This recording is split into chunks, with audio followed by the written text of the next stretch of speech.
Picture this. You're old, like really old. Your knees hurt, your teeth are mostly gone, your eyesight's basically useless past 10 feet. You can't run, you can't fight, you haven't been able to do either of those things for years. Now, you don't have a house, you don't have a doctor, you don't have glasses or a pharmacy or a heating pad for those knees. You have a cave, maybe a fire, and a group of people who are all just trying to not die today. This is the prehistoric world, and by every logical measure, you should already be dead. So why aren't you? Here's the thing people get completely wrong about prehistoric life.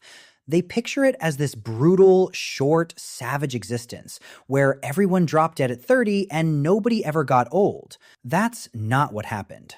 We actually have fossil evidence, bones, teeth, burial sites, of prehistoric humans living into their 50s, 60s, sometimes beyond. People who were, by any standard, genuinely old, elderly, ancient even for their time. And that raises a question that sounds simple, but absolutely isn't.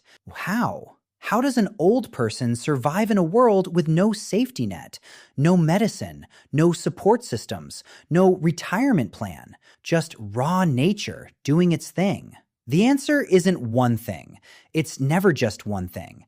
It's a set of layered, fascinating, sometimes jaw-dropping explanations that together tell a completely different story about who our ancestors actually were. Let's get into it. First, we need to kill the myth. You've probably heard that ancient humans had a life expectancy of like 35. And technically, that number is real, but it is wildly misleading. Here's why. That average is being absolutely demolished by infant and child mortality. In prehistoric populations, enormous numbers of children died before age 5, from infections, from accidents, from things we treat in 20 minutes today. When you average those deaths in with everyone else's lifespan, the number tanks hard. But here's what actually happens if you survive childhood. If you make it to 20, your odds get dramatically better. Make it to 40, you've got a real shot at 60. Researchers studying indigenous populations and ancient skeletal remains have found this pattern over and over again. Childhood was the killer. Old age itself, way more survivable than we give it credit for. So the question isn't, did anyone get old?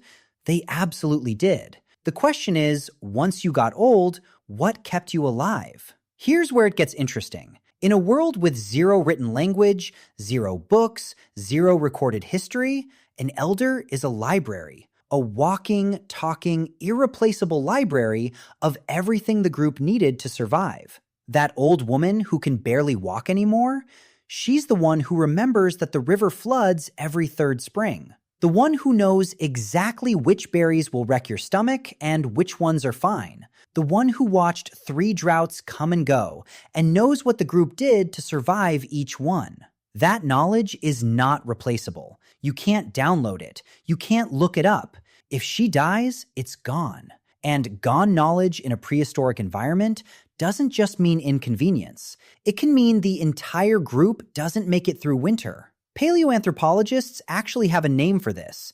It's called the cognition hypothesis. The idea that one of the key evolutionary advantages of human longevity is specifically so that knowledge can accumulate and transfer across generations. We live long because living long is useful, not just to the individual, but to everyone around them. So the group kept elders alive not out of sentiment, not because it felt nice, because losing them was genuinely dangerous. Okay, this one blew my mind the first time I heard it. Why do human women live so long after they stop being able to have children? From a purely cold evolutionary standpoint, that makes no sense. If an organism can't reproduce, natural selection should phase it out, right? Wrong, because of grandmothers. In the 1990s, anthropologist Kristen Hawkes was studying the Hadza, a hunter-gatherer group in Tanzania, one of the few remaining on Earth, and she noticed something strange. When a mother had a new baby and couldn't forage as much, the children that thrived most were the ones with active grandmothers. Grandmothers who foraged extra food, who carried the older kids, who freed up the mother to focus on the infant. The grandchildren with involved grandmothers survived at higher rates. And here's the wild part. Those kids grew up to have more kids, and their grandmother's genes, including the genes that program for longer post-reproductive lifespan, got passed on. Grandmothers didn't just help their grandkids, they literally shaped human evolution. The reason human women outlive their fertility? Grandmothering works. It worked so well that it got baked into our biology over hundreds of thousands of years. That's not a small thing. That's one of the most powerful forces in human evolutionary history, and it's named after grandmothers. Now, here's the piece of evidence I want you to sit with for a second. Archaeologists have found prehistoric human skeletons, genuinely ancient ones, with healed fractures, bones that were badly broken and then grew back together. That takes weeks, sometimes months, immobile, dependent, unable to hunt, unable to gather, unable to do anything for themselves. And they survived anyway. That means someone fed them, someone kept them warm, someone protected them while they couldn't protect themselves. This wasn't an accident. It wasn't rare. It shows up across multiple sites, multiple time periods, multiple continents. One famous example, a Neanderthal skeleton from Shanidar Cave in Iraq, estimated at 40 to 50 years old at death, showed evidence of a withered arm, serious injuries, and healed bones that would have required sustained care over a long period. This individual could not have survived alone, period. The prehistoric world was brutal, yeah,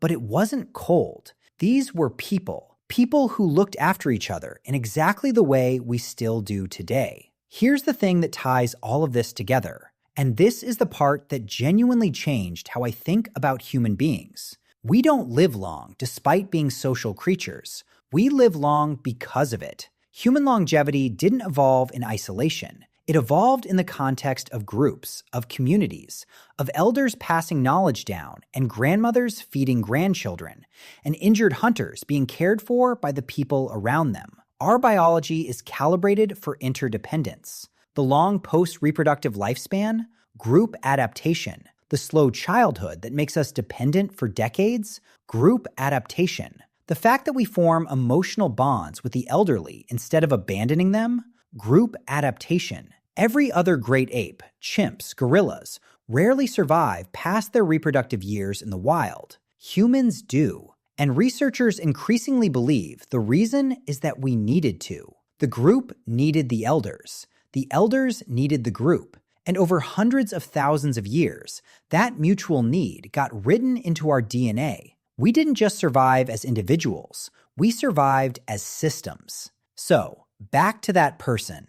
Old, slow, mostly toothless, knees shot. By every individual metric, they should have been gone a long time ago. But they're not alone. They're surrounded by people who've known them their whole lives. People who remember what they taught. People whose children wouldn't exist without them. They're not a burden. They're the reason the group is still here. And somewhere in your DNA, in the part of you that still calls your grandmother, that still listens when an old person starts a sentence with, "Back when I was young," that instinct is still running. It kept your ancestors alive for 2 million years. It's still working.